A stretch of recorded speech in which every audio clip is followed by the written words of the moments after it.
এই ধরনের কুলাঙ্গার এই মানিক মিয়া আপনাদের টাঙ্গাইলের দুর্নাম করেছে। এই মানিক মিয়ারে যেখানে পাবেন ওই জায়গা ওরে জুতাবেন, তাহলে এই রকম নতুন ইতর আর তৈরি হবে না। জোরে বলেন ঠিক কিনা? নতুন ইতর এরকম আর তৈরি হতে দিয়েন না। এরা সমাজকে কলুষিত করে ফেলতেছে। এদের কারণে যেটা সবচেয়ে বড় ক্ষতি হচ্ছে, আপনার কলিজার টুকরা সন্তানটা ধীরে ধীরে ওই রকম ইতর হওয়ার স্বপ্ন দেখে। জোরে বলেন ঠিক না বেঠিক? আমরা কার তরে নিজেকে সঁপে দিতে চাই? আর একটু আওয়াজ দিয়ে বলতে হবে, পিছনে বলতে হবে জোরে, কার কাছে আমাকে সঁপে দিতে চাই?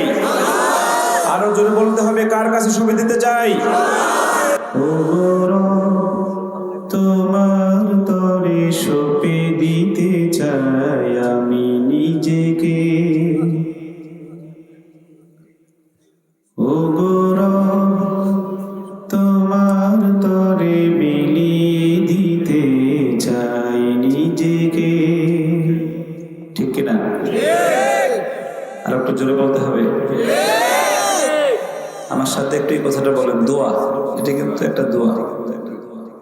ও গৌরব তোমার তরে সঁপে দিতে চাই আমি নিজেকে। ও গৌরব তোমার তরে বিলিয়ে দিতে চাই নিজেকে।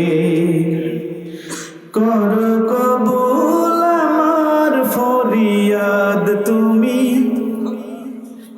যেন সুজুদে তোমার চরণ চুমি।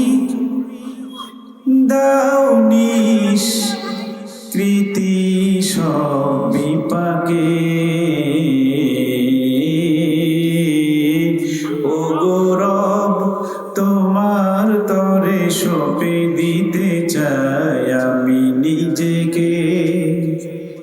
ও গৌরব তোমার তরে বিলিয়ে দিতে চাই নিজেকে।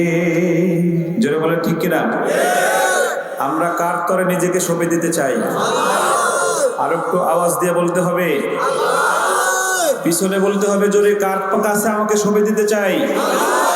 আরো জোরে বলতে হবে, কার কাছে সঁপে দিতে চাই? নাকি আপনাদের এই মানিক মিয়া ইতরের মতো সৌদি বসে বসে একদম মরে যাচ্ছে এরকম মার কথা কয়ে কয়ে কান্দে কান্দে এখন এসে বৌরিনে নাচতেছে? জোরে বলেন ঠিক কিনা? এই ধরনের কুলাঙ্গার এই মানিক মিয়া আপনাদের টাঙ্গাইলের দুর্নাম করেছে। এই মানিক মিয়ারে যেখানে পাবেন ওই জায়গা ওরে জুতাবেন, তাহলে এই রকম নতুন ইতর আর তৈরি হবে না। জোরে বলেন ঠিক কিনা? নতুন ইতর এরকম আর তৈরি হতে দিয়েন না। এরা সমাজকে কলুষিত করে ফেলতেছে। এদের কারণে যেটা সবচেয়ে বড় ক্ষতি হচ্ছে, আপনার কলিজার টুকরা সন্তানটা ধীরে ধীরে ওই রকম ইতর হওয়ার স্বপ্ন দেখে। জোরে বলেন ঠিক না বেঠিক?